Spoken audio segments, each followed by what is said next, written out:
안녕하세요. 성교육 전문 강사 정지승입니다. 반갑습니다.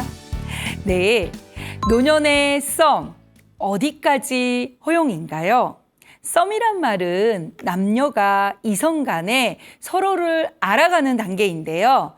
서로 알면서 사랑을 느끼고 싶고 그리고 모른 체 하면서 느끼고 싶은 이 썸이 정작 젊은 사람들에게만 허용이 될까요? 그렇지 않습니다.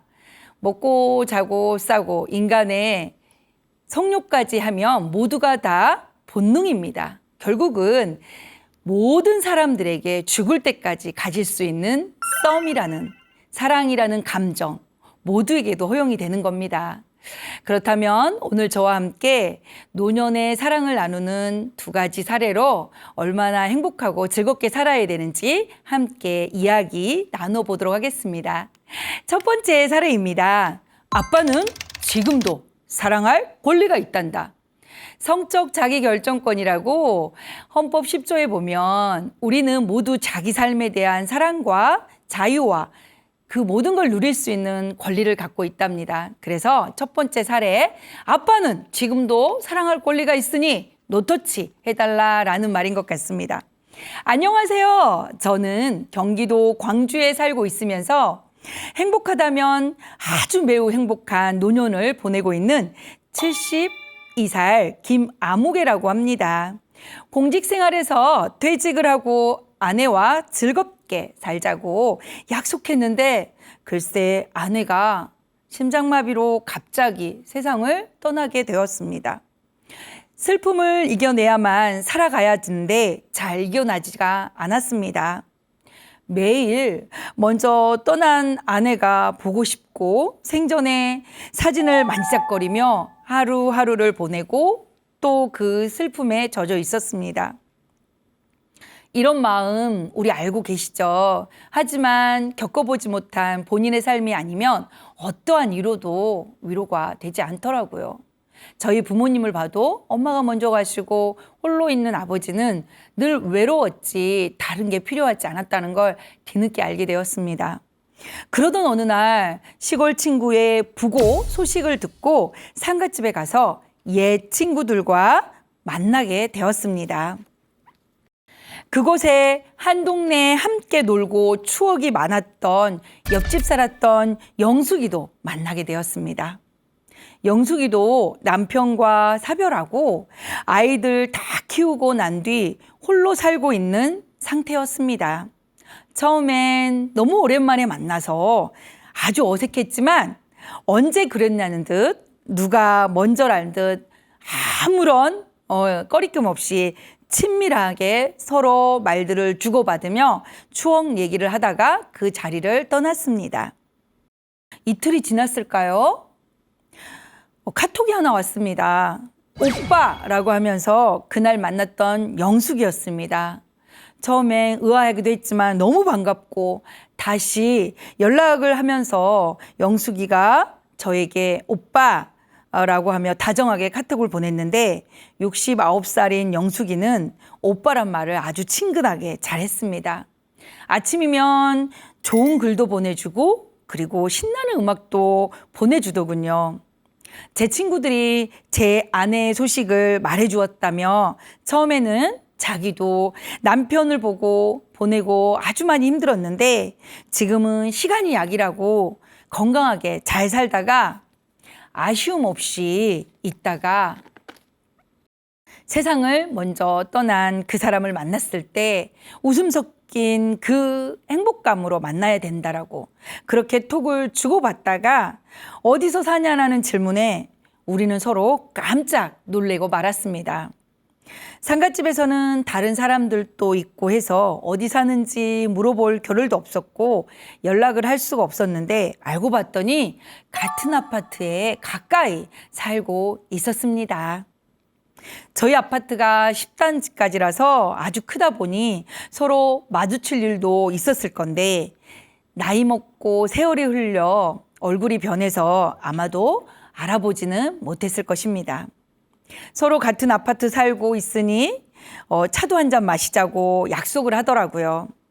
처음으로 둘이서 만나게 되어 이런저런 얘기를 하다 보니 어릴 적 오빠가 제일 좋았어요. 그런데 오빠는 저를 안 예뻐하더라고요. 너스레를 떨기도 하더군요. 그렇게 자주자주 만나서 밥도 먹고 차도 마시며 친하게 지내게 되었습니다. 영숙이는 내가 알지 못하는 복지관의 노인 프로그램도 함께 신청해서 나가자고 하더라고요. 제가 우울하게 살면 잘 살지 못하고 온 나를 먼저 간 사람이 아파할 거라고 하며 위로를 하더라고요. 아내가 먼저 가고 너무 슬픔에만 쌓여있던 저는 저녁이면 더 절절히 외롭고 아팠습니다. 그립기도 하고요. 그러다 보니 수면제를 먹어야 잠을 자는 날들이 많아져 습관이 되었습니다. 그것도 영숙이와 만나서 차를 마시고 이야기를 나누고 밥을 먹었는데 평생 살았던 그 아내의 자리가 금방 채워지더라고요. 하루하루 행복하기까지 해서 저는 이게 산 사람은 사라지는가 보다라는 생각을 했습니다. 맞습니다.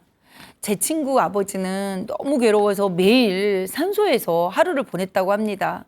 그런데 제 친구가 그런 아버지도 함께 병들 것 같아서 간병인 여사님과 함께 시간을 보내도록 간병인 여사님에게 부탁도 드리고 여사님이 병원 갈 때도 같이 가주시고 얘기도 해주시고 하다 보니 딸 같은 여사님과 같이 함께 지내다 보면 그 산소 가는 일을 덜 하게 됐다고 하더라고요. 인간은 홀로 사는 동물이 아니잖아요. 그러다 보니 난자리가 그렇게 컸나 봅니다. 그러다 영숙이가 고향에 함께 가보자는 제안을 했습니다. 고향을 가본 지도 오래됐고 해서 영숙이와 버스를 타고 고향에 남아있는 옛 친구들을 만나고 즐겁게 놀다가 왔는데 갑자기 제 큰아이가 한 번도 연락을 잘 하지 않던 아들이 아빠 시골 다녀오셨어요? 라고 하더군요. 그래서 저는 즐겁게 그래 오랜만에 동창들도 만나고 시골 가서 부모님 산소도 보고 왔단다 라고 말했더니 아들이 웃으며 잘했어요 라고 말할 줄 알았는데요. 잔소리를 하더군요. 엄마 간 지 얼마나 됐다고 여자를 데리고 고향을 갔냐고 핀잔을 주며 고모가 전화해서 너희 아빠 애인이랑 왔다더라. 애인은 시골에 같이 자란 영숙이 아줌마라더라 라는 것이었습니다. 큰아이가 아들이라고 해줄 것 다 해주고 결혼도 부족함 없이 해줘서 저는 이제는 호강하겠다 했는데 전화도 잘 안 하고 찾아오지도 않던 큰아이가 글쎄 문득 전화를 해서 죽은 엄마 생각을 하라고 하더라고요. 정말 어찌나 서운하던지 눈물이 나오더라고요. 그 마음 이해합니다. 사실 저는 외롭고 슬프게 지낼 때 둘째 딸아이가 자주 찾아와서 아빠 잘 드셔야 한다며 반찬이며 외식을 종종 시켜주고 했습니다. 아들에게 서운함을 표하기도 전에 아들은 자기 할 말만 하고 전화를 뚝 끊어버리더라고요. 부모는 10자식을 기저귀를 갈고 먹이고 입혀 키우는데 10자식은 한 부모의 기저귀를 못 간다는 말이 있습니다. 많이 서운하셨을 거예요. 그리고 둘째 딸아이가 저녁에 찾아왔습니다. 속 깊은 딸아이가 엄마는 떠났으니 보내고 새로운 인생길을 즐겁게 살라고 하더라고요. 그래서 딸 하나 봅니다. 키울 땐 아들 하고 키웠는데 딸아이가 엄마 자리까지 채워주더라고요. 사실 저는 큰아들에게 소위 얘기하는 몰아서 교육하는 투자와 모든 것을 큰아들에게만 했습니다.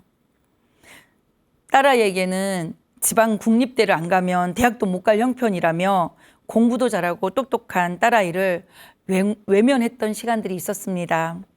너무 미안하고 어른스럽지 못했던 아빠의 모습을 둘째 녀석은 안아주며 눈물을 흘렸습니다. 그리고 평생 나를 잘 키워줘서 고맙다고 하는데 마음이 더 아팠습니다. 그렇게 딸아이의 응원으로 저는 영숙이와 더 가까워지면서 이젠 서로의 집을 왕래하며 외식비를 줄이고 카페 가는 경비도 좀 줄여보게 되었습니다. 사람은 참 단순하면서도 훌륭한 존재인 것 같습니다. 아내를 보내고 혼자 있을 때는 마음도 아프고 그리움만이 가득 찼는데 영숙이와 만나 밥을 먹고 차를 마시고 살아온 40년의 얘기를 하다 보니 손도 잡아지고 또 뽀뽀도 하고 뽀뽀를 하고 나니 남자의 음기가 움직이게 되더라고요. 내가 살아있는 사람이구나. 내가 아직 왜 마음은 청춘이고 몸은 노인이라 생각했는데 마음이 청춘이면 노인도 똑같이 청춘이구나. 단지 보여지는 게 노화가 왔구나라는 생각이 들었습니다. 나는 아직 행복한 사람이야. 노년을 보낼 수 있어. 나는 사내이고 남자니까 난 더 행복해야 돼. 라는 마음을 들었습니다. 영숙이도 저와 같은 마음이라고 얘기를 했습니다. 영숙이는 러브젤을 일부러 나와 함께 구매하면서 부끄러움이 덜 하면 좋겠다라고 하며 인터넷에서 함께 구매하자라고 얘기했습니다. 우리는 사랑하는 연인 맞습니다. 두 사람이 되어 갔습니다. 한 번씩 영숙이와 사랑을 나누는 순간이면 저는 정말 청년의 그 튼튼하고 건강했던 몸으로 다가가서 온 힘을 다한다라는 그런 의미까지 갈 정도로 정성껏 서로 사랑을 나누었습니다. 좋았냐고요? 좋았습니다. 공부도 한답니다. 와이프와 함께 있을 땐 부부의 당연함으로 살았다면 공부를 해서 노년의 성이 얼마나 건강하고 어떻게 잘 이루어 나가야 될지 나름 연구도 하며 즐겁고 건강하게 배움을 하기 시작했습니다. 또한 건강에 좋다는 식품들도 영숙이가 선물해주면 저 역시도 여성에게 좋다라는 여성 호르몬이 많은 것들을 꼬박꼬박 선물하며 서로 잘 챙겨 먹기도 했습니다. 그렇게 잘 지내며 저는 활기를 찾는 70대 초반의 나이지만 10년은 젊게 몸과 마음을 가꾸어 가기 시작했습니다. 그러던 어느 날 영숙이와 저녁을 해먹고 영숙이랑 크리스마스 이브의 밤을 저희 집에서 보내고 있는데 한 번도 찾아오지도 않던 큰아들 내외와 손자, 손녀들이 찾아왔습니다. 놀랬죠. 전화도 없이 갑자기 왔다며 살짝 짜증을 내더니 영숙이를 보며 불편함을 얼굴에 역력하게 내는 겁니다. 며느리가 아들에게 눈치를 주는 겁니다. 그랬더니 아들이 인사를 정중하게 하지도 않은 채 저희는 오늘 아버님과 함께 시간을 보내고 싶어서 왔습니다. 그러니 그만 돌아가 달라고 하는 겁니다. 영숙이는 얼굴을 표정을 바뀌지 않으면서 알았다라고 짐을 챙기는데 저는 손자 손녀에게 민망해하는 영숙이 얼굴을 보며 제가 나서야 되겠다고 생각이 들었습니다. 아니다. 너희는 너희들만의 시간을 지금껏 지낸 것처럼 다른 곳에 가서 재밌게 보내거라. 아버진 지금 행복하다. 몇 번을 얘기해야 되니? 라고 말했습니다. 며느리와 아들은 눈치를 보더니 손자, 손녀를 데리고 급히 나갔습니다. 서로가 어색했긴 했지만 저의 처신이 옳았다고 생각했습니다. 그리고 저에게 용기가 있다는 걸 저도 처음 알게 됐습니다. 젊은 사람들이 그런 얘기를 합니다. 사랑의 힘은 어디서 나오는가? 바로 젊지 않아도 노년의 성에서도 노년의 사랑에서도 이렇게 용기와 용감이 나왔습니다. 이런 저를 본 영숙이도 오빠의 단호함과 오빠가 나를 지켜준 마음이 매력적이고 더 사랑스럽다라고 얘기했습니다. 그렇게 우리는 두 사람만의 시간을 잘 보낸 듯 했습니다. 문제는 그 다음이었습니다. 아들이 혼자 찾아왔습니다. 그 여성분 동네 친구분이라던데 금만 만나시라고 명령조로 말을 하더군요. 많이 배워 똑똑하고 배려심이 깊을 줄 알았던 아들은 엄마도 생각하셔야죠. 우리 엄마, 우리 아빠로 평생 있어달라고 하더라고요. 저는 얘기했습니다. 엄마도 날 이해할 거라고 생각한다. 아빠는 지금 혼자 사는 게 너무 외롭고 고독하고 삼시세끼가 생각나지 않을 정도로 슬프다. 그러니 너가 좀 이해해주면 안 되겠냐. 아들이 노망난 거냐, 망측하다라고 하더군요. 다른 분 다 연애하고 사랑해도 우리 아버지, 우리 엄마는 그럴 줄 몰랐다. 특히 우리 아버지는 엄마 생각하면 그러면 안 된다. 저는 아들에게 단호하게 이렇게 얘기했습니다. 너 참 불효자식이구나. 나이 들어보거라. 그리고 다시는 오지 말라고 했습니다. 아버지의 마음을 그 자식은 70이 돼서야 알 거라고 생각합니다. 그리고 반려자를 떠나보냈을 때 홀로 외로웠을 때 알 거라고 생각합니다. 저는 아버지의 마음도 아들의 마음도 이해합니다. 우리는 각자의 입장이란 거 있죠. 요즘 MZ세대들을 바라보는 어른들은 왜 저럴까라고 하지만 그들은 본인의 삶과 사회에서 올바른 얘기를 합니다. 자기의 의견을 얘기합니다. 아들을 너무 나무라지 마시고 아들과 잘 해결했으면 좋겠는데 아버지가 어떻게 했는지 더 읽어보겠습니다. 그렇게 부자간의 사이는 멀어지고 벌써 12달, 1년의 시간이 지났습니다. 영숙이의 딸들은 엄마를 응원하고 지지한다면서 저를 불러서 멋진 식당에서 밥을 사주고 영화 티켓을 선물로 해주면서 저에게 저희 엄마 많이 좋아해 달라고 부탁도 합니다. 저는 큰아들에게 모든 것을 다 주었던 내 삶이 노년의 슬픔으로 가득 참에 제 스스로가 더 힘겨웠던 것 같습니다. 다행히 딸아이가 와서 오빠와 통화했고 오빠는 잘 의견이 접수가 되지 않으니 일단 아버지만 생각하고 오빠를 잠시 무시하라고 하더군요. 그리고 사랑하며 행복하게 사시라고 하더라고요. 더 미안하게 딸아이는 제주도 여행 티켓을 준비해서 영숙이 아주머님과 여행을 다녀오라고 경비까지 챙겨주더라고요. 저는 제 삶의 주인이 되고 싶습니다. 그래서 저는 저의 인생을 잘 살고 싶습니다. 사랑도 하고 욕망을 위한 인간의 기본 욕구도 채우면서 서로 마음 맞고 좋은 사람을 만나는 것도 제 인생의 행운이고 복이라고 생각합니다. 그렇게 매일매일 행복해지고 싶습니다. 아직도 연락이 없는 아들에게 문자를 보냈습니다. 어떤 마음으로 나에게 그렇게 얘기하는 건지 다 이해는 한다. 하지만 나는 아니 영숙이 아줌마와 우리가 잘 알아서 살게. 그렇게 보지 말아달라. 아들아, 아빠는 지금 매우 행복하단다. 아빠가 행복하다는 건 네가 신경을 쓰지 않아도 된다는 얘기 아니겠니? 그러니 아들아, 시간이 흐르면 이해할지 모르겠지만 지금 아빠의 봄날이 왔단다. 아끼지 않고 응원해 주었으면 좋겠다라는 문자를 보냈습니다. 읽긴 했는데 답은 아직 오지 않았습니다. 간혹 저는 비뇨기과를 가서 상담을 받기도 합니다.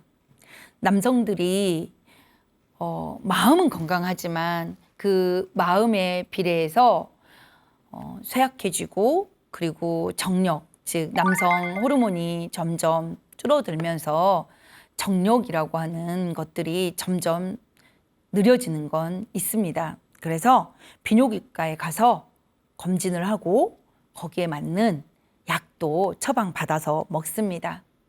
노인의 성은 노화가 더딤이지 멈춤이 아닙니다. 여러분, 멈춘다는 거 맞아요. 사람이 생을 마감한다는 거죠. 그래서 저는 의사 선생님의 그런 멈춤이 아닙니다. 의사 선생님은 늘 행복하기 위해서는 노력하십시오 라고 하는 말이 큰 응원의 힘이 되었습니다. 어떻게 하면 더 건강하게 성생활을 하고 또 그 상담에 의해서 저의 자신감이 나올 때마다 저는 항상 고맙다고 생각을 합니다. 지금 저처럼 같은 상황에 있는 시니어 여러분, 우리는 아직 살아있고 우리는 아직 기회가 있습니다. 그 기회는 결국 행운이라고 생각하니 꼭 용기와 용감하게 자녀들과의 트러블 없이 소통을 할 수 있어서 여러분의 행복한 노년의 삶을 살았으면 좋겠습니다. 라고 말씀하셨습니다. 저 역시도 같은 의견을 드리고 싶네요. 두 분의 아름다운 사랑 응원 드리겠습니다.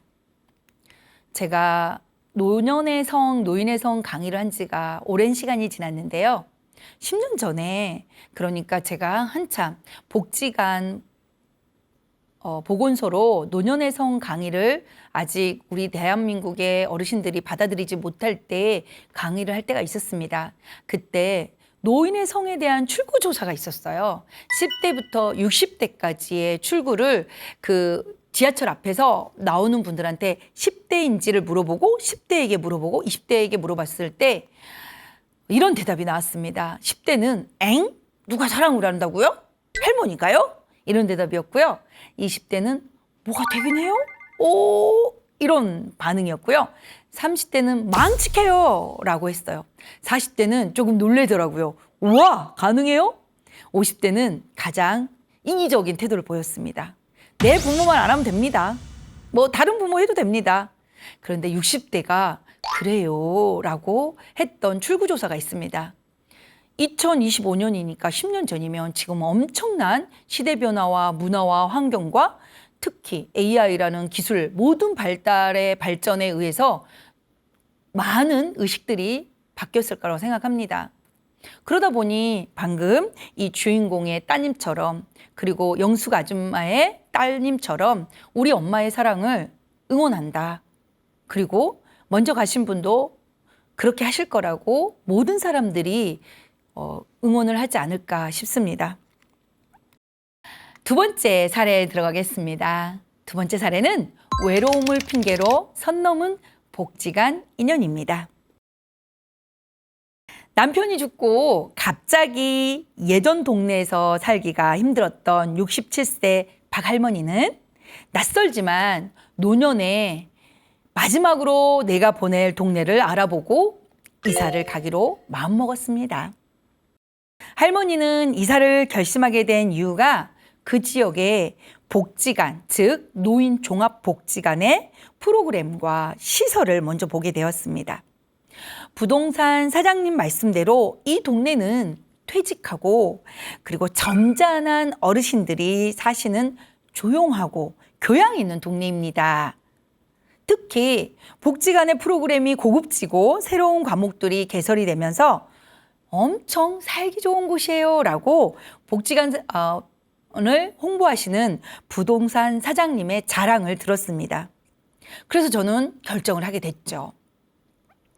이사를 와서 짐 정리를 하고 아들, 딸들에게 엄마 걱정은 하지 말라고 신신당부를 하며 이사 온 다음 날부터 저는 복지관에 가서 새로운 과목을 신청했습니다. 박할머니는 나이는 67세지만 자기 관리를 잘하셔서 그 나이로 외모가 보여지지 않았고 예쁜 얼굴에 항상 건강을 중심을 하시기 때문에 날씬한 몸매여서 옷을 입고 멋쟁이처럼 다니시는 깔끔한 어르신이었습니다. 그렇게 노인복지관에 나가다 보니 혼자 대신 남자 어르신들이 대부분 관심을 가진 건 당연했습니다. 너무 친절하게 안내도 해주시고 어색한 공간을 친절하게 설명도 해주시면서 함께 즐거운 시간들을 복지관에서 보낼 수 있었습니다. 우리는 복지관 시설이 전국에 너무 잘 돼 있습니다. 시골은 노인, 경로당, 그리고 복지관에서도 서울 곳곳에는 많은 프로그램들이 진행되고 있죠. 그러다 보니 어른들이 집에 있는 것보다는 밖으로 나왔을 때 삶의 활력이 있는 건 너무너무 좋은 일이라고 생각을 합니다. 특히 나라에서도 여러분 노인에 대한 그 복지 시스템을 많이 하고 있다는 거 혹시 알고 계세요? 자, 그러다 보니 그 할머니가 그중에 제일 젠틀하고 교양이 있으면서 세련되고 적극적인 황 할아버지 70세였습니다. 그분과 서로 더 가깝게 지내며 관심을 갖게 되었습니다. 여기에서 관심은 사랑하는 관심이 아니고 친구처럼이라는 박 할머니의 신조가 있었습니다. 서로 복지관에서 항상 붙어 다니시면서 즐거운 프로그램을 같이 참여하시고 그런 생활을 하시다 보니 박 할머니네 주위에서는 멋진 분하고 같이 다녀서 보기 좋다라고 얘기를 하셨습니다. 그러던 어느 날 박 할머니네 화장실 전등이 나가게 되었습니다. 할머니는 본인이 전등 다는 게 힘든다는 걸 알고 아들에게 연락을 해서 아들을 기다리고 있었습니다. 그런데 바쁜 아들이 쉽게 잘 오지 않아서 화장실 갈 때마다 너무 불편한 할머니는 도움을 요청하고 싶어서가 아니고 평상시처럼 차를 마시면서 황 할아버지에게 이런저런 얘기를 했습니다. 그랬더니 황 할아버지가 부탁을 하면 제가 가서 빨리 해드리겠습니다 라고 하자 그럼 한번 부탁하겠습니다 라고 자연스럽게 부탁을 하게 됐습니다. 처음에는 전등을 갈아달라고 하는 작은 부탁이었지만 차츰 물건을 옮기는 것, 사소한 하나하나까지 서로 의지하며 생활하게 되었습니다. 황할머니는 고마운 마음에 밑반찬을 몇 개 만들어서 생신이시면 서로 함께 식사도 드리고 하고 선물도 드리고 복지관에서 다른 분들과 지혜롭게 잘 지내시는 편이었지만 특히 더 잘 지내게 되었습니다. 서로가 편안하고 친절한 사이로 지내다 보니까 박 할머니는 황 할아버지가 좀 더 가깝게 느낌은 왔습니다. 하지만 할머니에 비해 할아버지는 마음이 급했습니다. 좋은 마음을 표현하고 할머니와 빠른 관계로 가고 싶었습니다. 할머니 집에 가면 안 가시려고 자꾸만 늦장을 피우고 그리고 비가 오는 날이면 할머니 집의 소파에 앉아서 소파가 나를 부른다라고 늦장을 피우기도 했습니다. 할머니는 집에 수리할 것 있지 않냐며 내가 해주겠다고 하는 그 할아버지에게 아니다, 괜찮다라고 몇 번 거절을 정중하게 했답니다.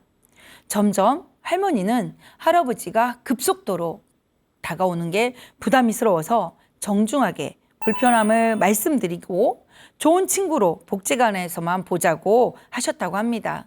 소용이 없기도 하고 더 우기는 행동으로 할머니는 점점 스트레스를 받기 시작했습니다. 그러던 어느 날 밤늦게 할아버지가 집 앞에 놀러 왔다며 문을 열어달라고 하시고 자다가 새벽에 문자를 보내고 할머니가 보고 싶은 날이라고 고백도 하시고 했다고 합니다. 할머니는 그 할아버지의 행동들이 너무 불편하셨다고 표현합니다. 사실 할머니는 두 번의 결혼 속에서 한 번은 이혼, 한 번은 사별로 누구를 가까이 두고서 사랑을 하기엔 너무 지치시고 버겁웠다고 말씀하십니다. 그냥 가벼운 사이로 지내고 싶다고 누누이 말씀드렸지만 할아버지의 단호함과 어떻게 보면 이기적인 행동들이 너무 힘들었다고 합니다. 그러던 어느 날 할머니가 황 할아버지에게 이렇게 갔다간 안 되겠다라는 생각에 카페에서 만나기를 청하고 그곳에서 정중히 본인의 상황을 얘기했다고 합니다. 저는 두 번의 결혼 생활이 한 번은 이혼, 한 번은 사별인데 그렇게 행복하지 않았답니다. 그런데 이 복지관에 오니 저에게 이렇게 친절하게 너무 잘해주셔서 저는 너무 고맙고 그로 인해서 좋은 친구라고 생각하는데 너무 저를 가까이 다가오시고 부담을 주시고 마치 연인처럼 대하려고 하시니 부담스럽습니다. 이렇게 제가 거절을 하는데 더 계속 유지가 된다면 어색한 사이가 되지 않을까 싶습니다. 그러니 우리 서로 노력해서 이 좋은 중간에 친구처럼 사이를 만들자고 얘기했답니다. 그날은 알아듣는 듯 했지만 황 할아버지는 할머니에 대한 사랑이 꽃이 피고 열매가 맺길 기다리며 공을 들이고 있던 터였습니다. 그래서 서로가 더 얼굴을 찔기는 사건이 몇 번 있기도 했다고 합니다. 그렇게 시간이 1년이 지났을 때 할머니는 이제 무시해야겠다. 계속 저러는 것도 나도 지치다라고 생각하고 다른 어르신들처럼 대하듯 복지관이 끝나면 바로 집으로 오셔서 사적인 모임도 참가하지 않았다고 합니다. 그건 황 할아버지를 피하기 위한 거였죠. 어떤 심정인지 알 것 같습니다. 황 할아버지 때문에 좀 답답하고 자기가 왜 이렇게 불편해하는지 화도 나기도 했다고 합니다.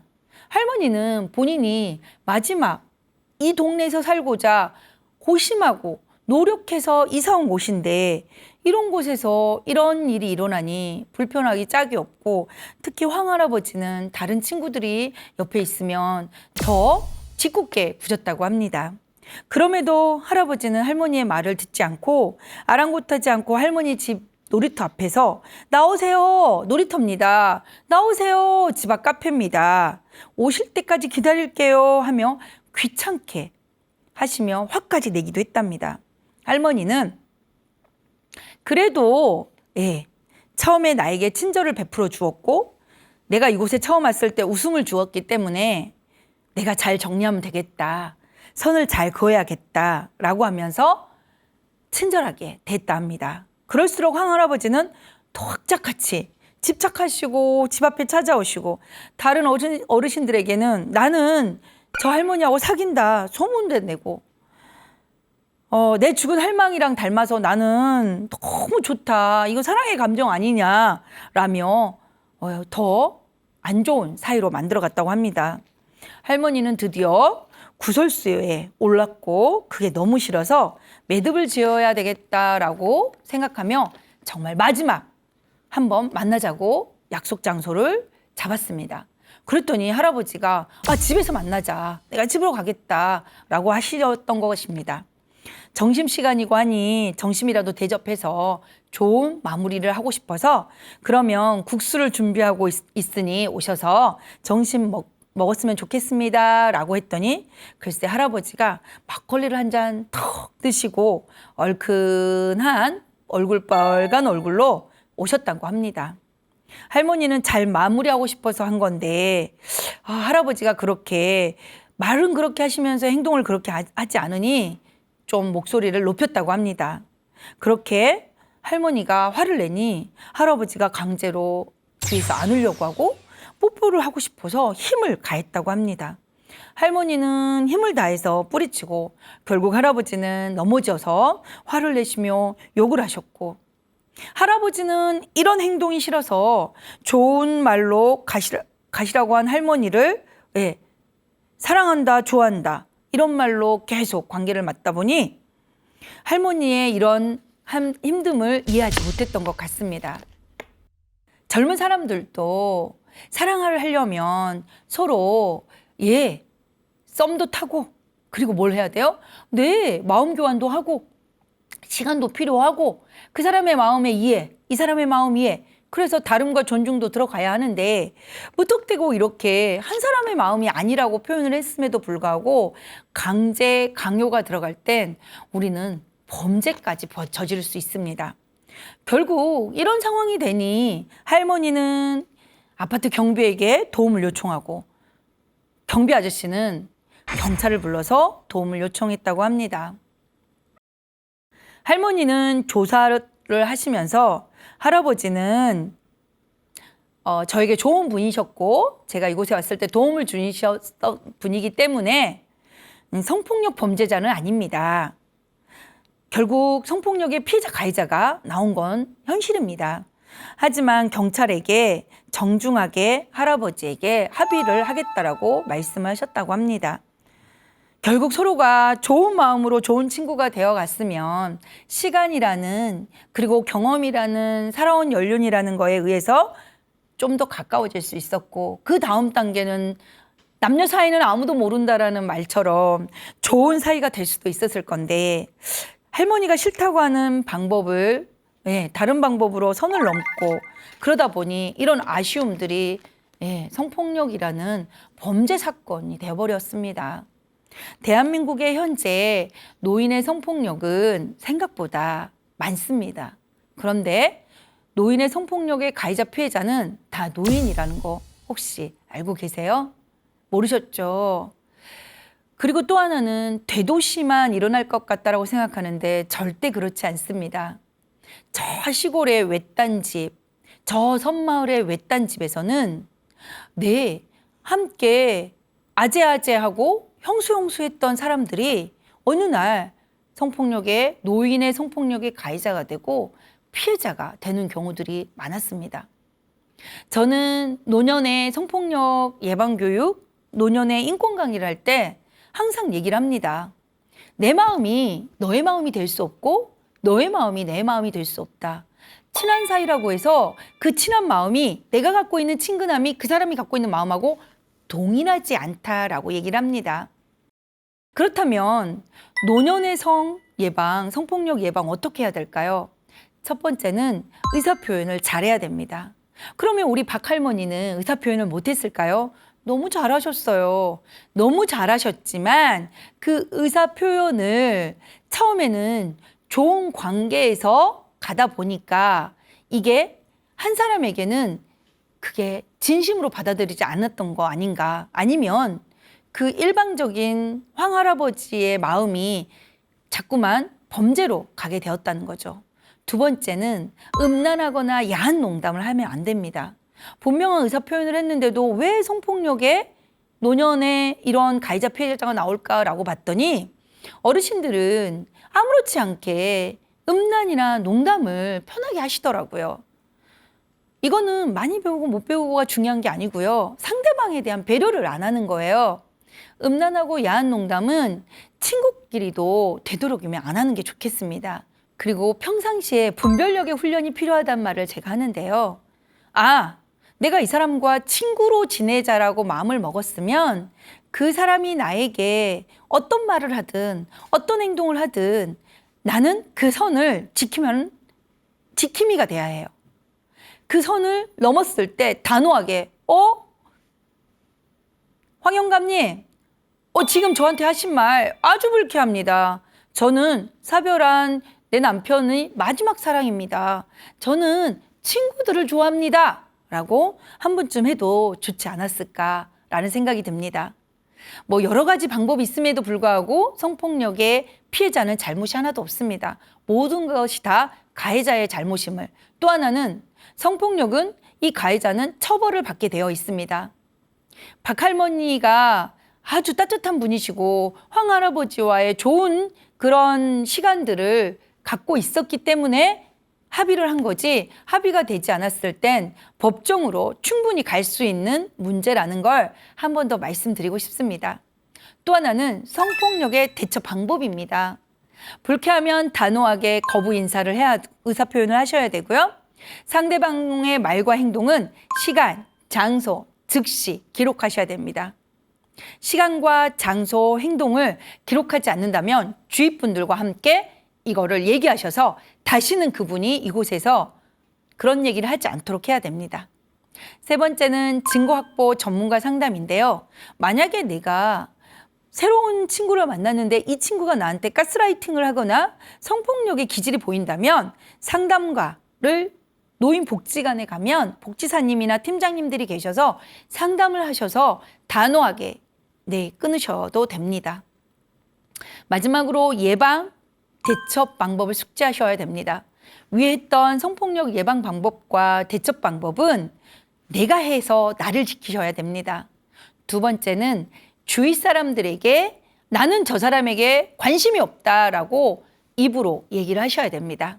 세 번째는 계속 반복적으로 했을 때는 분리해 달라고 복지관에 요청을 하시거나 복지관에게 단호하게 이 상황들을 얘기해 주시면 됩니다. 그리고 저는 어르신들뿐만 아니고 모든 사람들에게 성폭력이라는 피해자 가해자는 동성 간에도 일어날 수 있습니다. 그래서 하는 말이 있습니다. 내가 나를 지켜야 타인이 나를 함부로 하지 않는다. 언어하실 때, 행동하실 때, 복지관 가셔도 너 그랬어. 너는 김할머니 사랑하잖아. 뽀뽀하고 한번 하고 싶다며. 이런 말들을 사람들 앞에서 하시면 안 됩니다. 왜냐하면 그렇게 평소에 말했던 내가 혹시나 가해자가 되었을 땐 그랬습니다라는 증언이 나오기 때문입니다. 그래서 제가 오늘 여러분들에게 노년의 성은 아름답지만 성폭력의 가해자도 피해자도 되지 않아야 된다라는 그런 사례와 함께 이야기를 나눠보았습니다. 오늘 또 노인은 그냥 집에서 가만히 주는 밥을 먹는 사람이 아니고 복지관에 가서 살사 댄스를 배우고 복지관에 가서 숟가락 난타를 배우고 즐거움과 행복을 갖고 그 안에서 친구도 사귀고 친구가 연인으로 사귈 수 있는, 그래서 내 몸과 마음이 건강해질 수 있는 건강한 노인의 성을 만들 수 있는 여러분이 되시기를 응원하면서 오늘 마쳐보겠습니다. 감사합니다.